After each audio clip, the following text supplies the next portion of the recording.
right, so this is the maid session, and if you're an influencer, this is where you have to be. This is a masterclass on how to be an influencer and also dive into influencer marketing.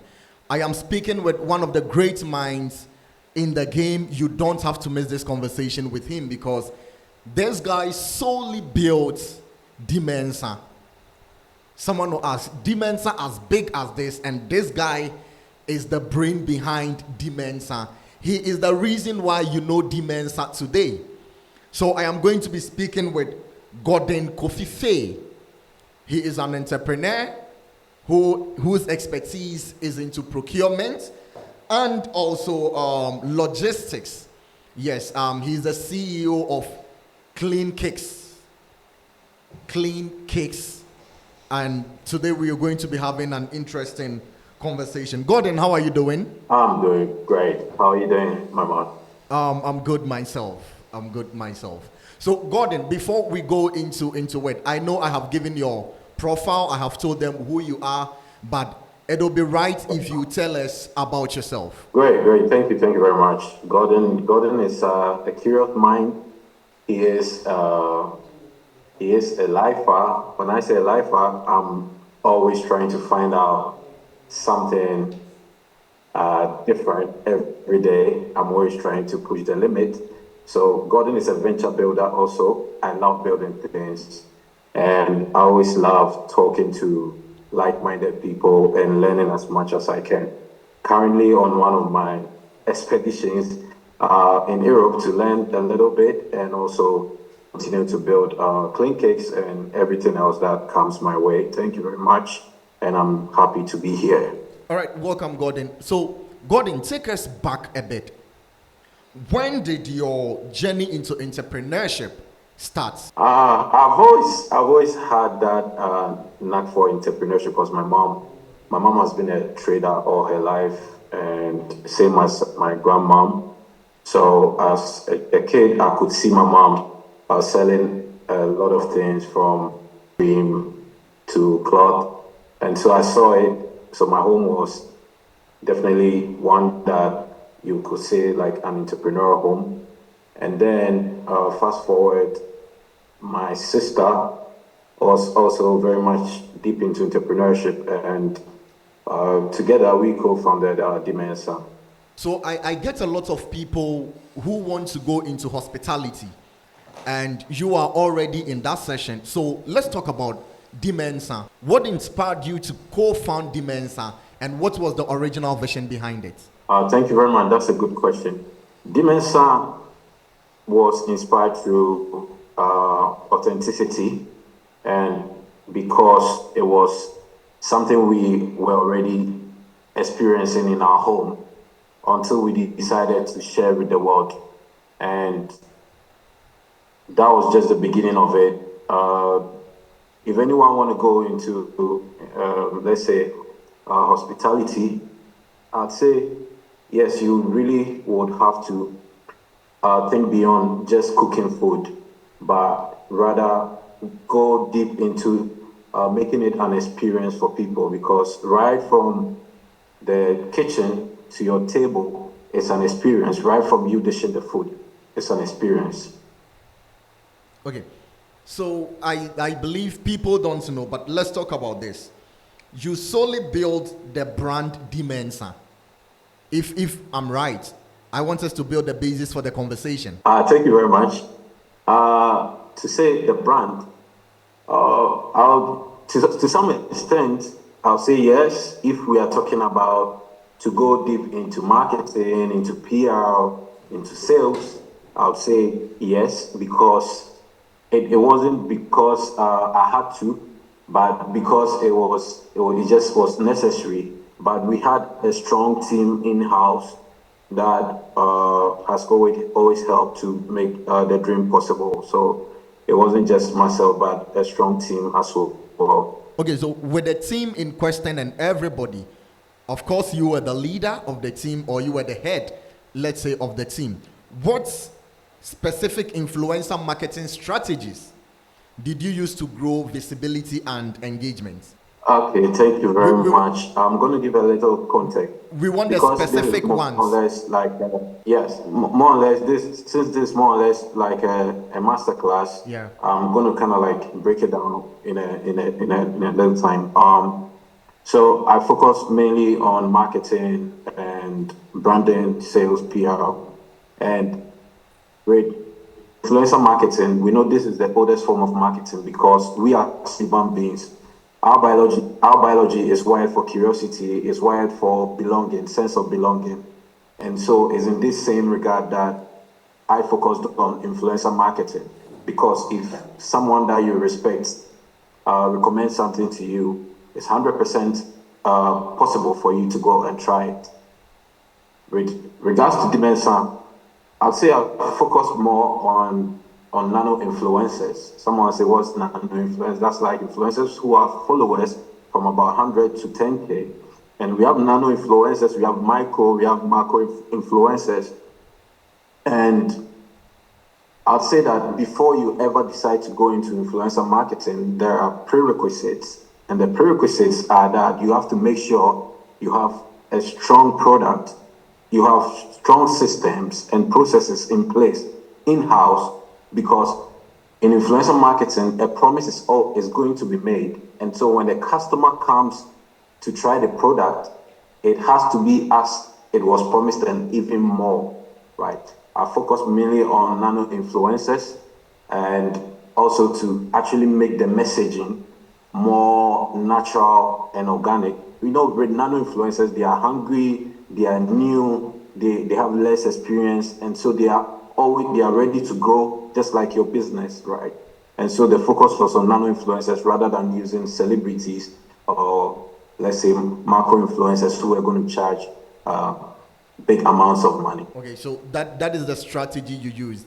And how did that strategy benefit you in terms of engagement? Thank you very much. That's a good question. The idea of using influencers or even the idea of becoming known as a business is that you want to increase your surface area of visibility as much as you can. The number of touch points your marketing material or your adverts, just to make it easily understandable, your advertisement, the number of areas your advertisement is going to touch is what's going to make it successful. If you are only putting, let's say, on one social media network every now and then sparingly, it's not going to convert that much. You want to focus on different types of nano influencers. In my regard, I think I use up to about 10 different nano influencers because I want people to talk about my brand when they are going to school. People talk about when they are going to the hospital, when they are going to church, when they are going to the bank, when they are going to watch football. They need to talk about us. Either they are coming to eat from our place before they go to church or after church or before school or whilst in school. They need to talk about us. So I had nano influencers from all of these different touch points and different messaging. And so at the end of the day or the month, if I'm to kind of like do my analysis to even check, let's say, cost of customer acquisition, and to even check my conversion rate, these were the things that I'm going to look at, and then which one is working. Which kind of people are we getting the most in our restaurant? Are we getting more students? We need to double down on that. Are we getting more people coming from church? Then we need to be ready, especially on Sundays, and even do better. And so these are some of the ways that I went about it. Okay, that's cool. So you've spoken about influencers, and in our day, a lot of influencers are coming into the system. Now let's look at two types of influencers. You are going to help us separate them or tell us what actually separates them, right? So we are looking at social media influencers and impact influencers. What actually separates these two people? I'll say the work they do is same, but I'll say probably the medium they use for their work, right? for social media influencers today, it's become a level playground where anybody can just pick up their phone, create content, talk about products, and then they can say they're influencers, right? And with impact influencers, they really focus on a specific cause, right? If I want to kind of like help change the way, let's say, I call this guy one Che guy, Hobby Che. impact influencer, because he's always championing the cause of good motor traffic regulation and all of that, like traffic regulations, like people to follow traffic regulations, etc. You want to focus on a specific cause, but let's say in a whole social media influencers, they just want to make a sale. So for them, they jump from product to product. Okay, so if you are going to advise a young individual like myself or any other person going to watch this video, what are you going to advise them to get into? Is it social media influencing or impact influencing? For me, I would say they should research. Before you ever take any decision, you have to research, and you also have to look at yourself and understand who you are, what's your skill set, and then look at what are your interests, right? There's a Japanese thing called ikigai. You want to find your ikigai, where your passion, your skill, your interest, and where you give back to people, where it all coincides, right? Then it means you found your sweet spot. So I'll tell them to dive deep into themselves and find exactly where they love to be. Once you do, then you have to do a gap analysis to see what skill set do you need. Do you need to learn content creation? Do you need to work on your public speaking? Do you need to work on communication? Do you need to work on something? Can you get someone to do it? Do you have to do it yourself? Do you have that skill?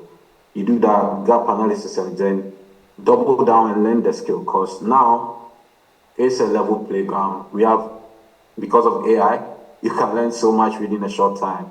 There's nothing like I cannot do it. There's vibe coding, there's vibe marketing, there's so much that you can do now. So I'll just say, find your interest and then double down on it.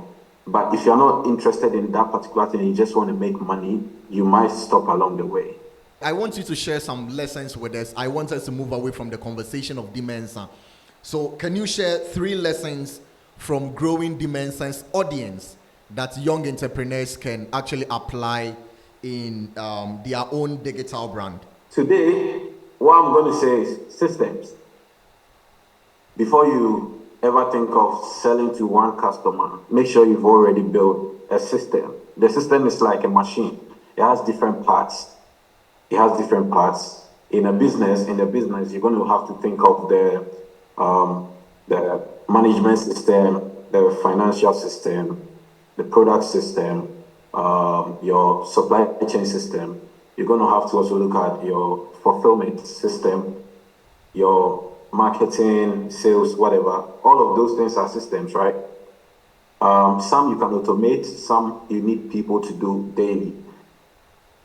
You hear that some people say that I can only serve, let's say, 5 customers a day. Why? You realize they don't have a system.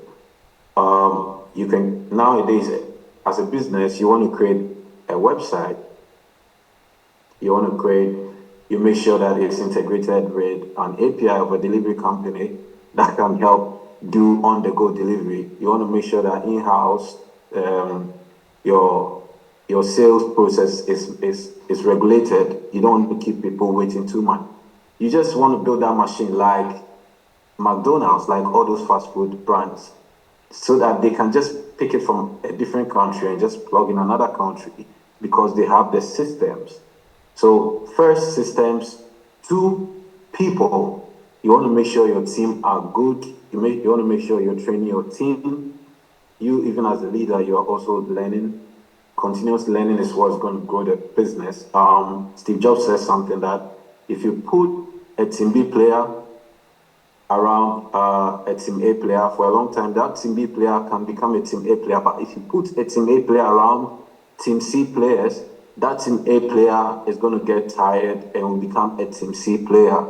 So you want to make sure you're hiring the best people, or you have systems to grow even people who are not necessarily the best people to become the best people. And lastly, the most important people you want to ever think about, customers. Listen to your customers. That's where design thinking comes in. In design thinking, you want to empathize with your customers. You want to listen to them even before you start designing whatever they want. So you might have the product. Let's say you know how to cook. In our case, we are currently building clean cakes. Clean cakes has been in research for the past 5 years. We've been doing 6 months trial every 6 months just to learn and gather customer feedback. That's great. Now let's look at influencer marketing in Africa. You have been in Africa, you've been in Ghana for years, and now you are in Europe. Now we know that influencer marketing in Africa is evolving. What do you think the next phase looks like for young creators in Africa? Thank you. That's a very good question. I'd say African creators are doing amazing, and we've done amazing in the past. It's just rather unfortunate that platforms like TikTok and Instagram are not actually paying our creators who are in Africa. I know creators in Europe are getting paid, etc. What's to look forward to? AI, right? AI is changing everything. AI has put everything at a level ground. I'd say that they want to look into AI as much as they can to automate their content, to actually broaden the things that they can do. And I think with Africa now, affiliate marketing, which is a subset of influencer marketing, is actually becoming super important because African brands have come to understand that if they are not sharing the pie with influencers, they can't grow that much.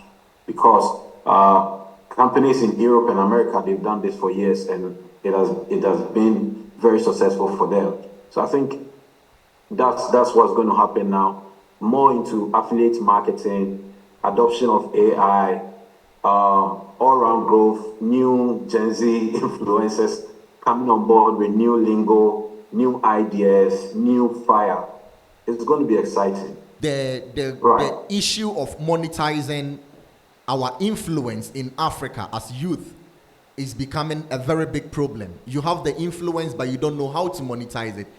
Before a young influencer approaches a client or a customer, what are 3 things you advise them to take into consideration before they do that? Yeah, 3 things. Thank you very much. That's a good question. I think I have so much to say on this, but 3 things. I would say when it comes to you being an influencer, it's more or less like a one-man business until you expand your thought process, or you expand how you see your vision, and then you can start working with other people and kind of turn it into a whole media company. But if you are just a one person, I think you have to continue to improve yourself. You have to make sure you're one person who is ready to learn, because some brands will actually want you to a little bit malleable in a way that they can kind of like tweak most of your processes and the way you go about your influencer processes. 2, you have to be able to actually sell. Sales is super important. For every human interaction, sales is taking place, whether consciously or subconsciously. Something is being sold. Therefore, it will be important for influencer marketers to actually work on their sales processes. The 3rd one will be collaboration. We love doing things on our own too much. We have to start learning to combine resources so that we can do more, we can do better. Collaboration is going to be key for a lot of influencers. Now, aside content creation, what other skills do you believe in your years of expertise young people should build aside content creation? No, like young people living in Africa has to start creating businesses, start looking at and it starts from solving problems. There are so many problems to solve from where we come from, and so I'll say, start building something, start solving a problem, start solving a problem. I know people can come up with so many reasons why they can't do it, and the most important is going to be funding. But I'll say, start where you are. Start where you are. Just start. So finally, let's talk about Clean Cakes. What is the idea behind Clean Cakes? Thank you very much. That's a good question. Clean Cakes started as a personal problem I had because I had that problem of not being able to take care of my sneakers very well, and so I purchased a lot of sneakers until I realized, no, just like my clothes, I can really take care of my sneakers. Then that's when I started looking into sneaker care, and the idea has grown over the years. It has pivoted into different things, and currently we actually looking into solving a way bigger problem than the social norm of like us trying to keep our sneakers clean and the kind of good feeling it gives us, but rather going to where the big problem is, which has to do with sneaker waste. Over 2 million tons of sneakers are sent to Africa every month, and most are second-hand shoes. And we know in Kantamanto, Kumasi, Blue Light, they end up in landfills, etc. These are real problems that has to be looked at, and so we have that interest in helping to solve these kind of issues. Going forward, since you are launching or relaunching in December, what should we look out for from Clean Cakes? Better offerings, better service, because we want sneaker cleaning and sneaker care to be seamless and easily accessible to Ghanaians, from school kids all the way to old people. So we want to make sure that it's so easy for you to access us, and also to make a big change for even especially like university students especially. I think the switch from being a university student to getting into the real life is always so tough.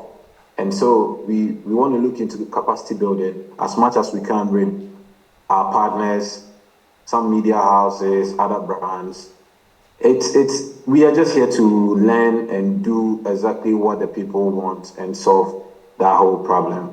We are hoping that once you relaunch in December, we are going to have some of your products in the studio, and then we are going to tell the youth who is watching that this is the next deal you should be actually going for. All right, so I have 3 quick questions I want you to answer for me. These are straight answers. Sure.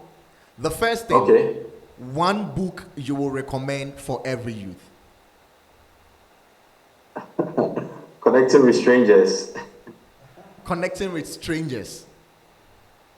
Yeah. Okay. The second question, one attitude or habits every youth should adapt. Be coachable. Be coachable. That's deep. And the very last thing, one attitude or habit every youth who wants to succeed should do away with. So you wanted a straight question, but I mean, this is not the type of question. This is not it's a good question, but I like to rather tackle things on the positive, right? Okay. So I rather want to always focus on what to do rather than what to do away with, because when you focus more on what to do, it kind of silences what you need to get away with, right? It becomes stronger, right? So I'll say that be resilient. Gordon, give us your final words. It's been a great time with you, but can you give us your final words to any youth who is watching and wants to be an influencer, wants to go into marketing, wants to be like Gordon, wants to build brands like Gordon has done? Thank you very much. To every youth watching us, I'd say that believe in yourself, be curious, question everything, look into things, get a mentor, find a mentor, who is doing what you want to do, or who is going where you want to go. The people you surround yourself with, they're always going to have an effect on you. So make sure that you audit your circle, your group of friends, family, audit them. Make sure they're all going exactly in the direction that you are going. Be good, be kind to people, and learn to say thank you. And most important, you have to be strong spiritually. If you're a Christian, stay grounded. Whatever religion or spiritual beliefs you have, you need to stay grounded on that. You need to really stay grounded on that. And I think a special mention will go to Nania 18. One person who has inspired me a lot. Even if we don't talk or nothing, I always see that consistency. And he's one of the few people that I've seen be so consistent with what they're doing. And it's just amazing to see, and it's inspiring. Thank you guys. It's been great being on this call with you guys.